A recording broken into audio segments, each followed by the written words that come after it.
Pour permettre à des enfants de 3 à 15 ans de mettre des mots ou des dessins sur le cancer de leurs proches, ces 3 médecins ont créé l'association Oser dire. Pour des parents, c'est pas facile de savoir comment aborder ça avec leur enfant.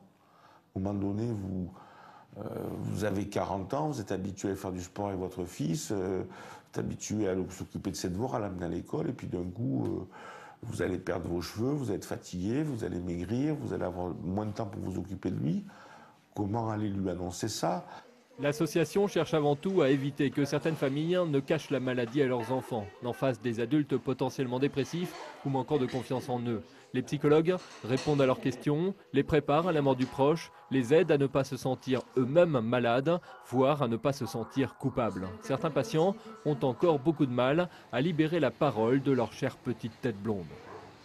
Elle est assez fermée à ce niveau-là. Ce qu'elle a envie, elle le garde pour elle. Quand elle n'a pas envie de discuter ou de parler de ce que l'on souhaite, ben, elle vous dira mais c'était bien, c'est tout. En recevant les enfants en groupe de 6 à 8, les psychologues permettent parfois à certains d'entre eux d'exprimer une douleur parfois trop réprimée. Voilà, un effondrement et c'est là où le partage du groupe est très important parce que les autres qui n'ont pas la même histoire que lui, ils se sont sentis très touchés par cette histoire et on a pu tous partager son ressenti à ce moment-là et c'est très très riche. Disposant d'un des réseaux les plus denses pour gérer le cancer, l'Essonne ne traite pourtant que 45% des patients du département. Le réseau Essonne Onco rappelle que les soins offerts ici valent largement ceux prodigués dans les grands établissements parisiens.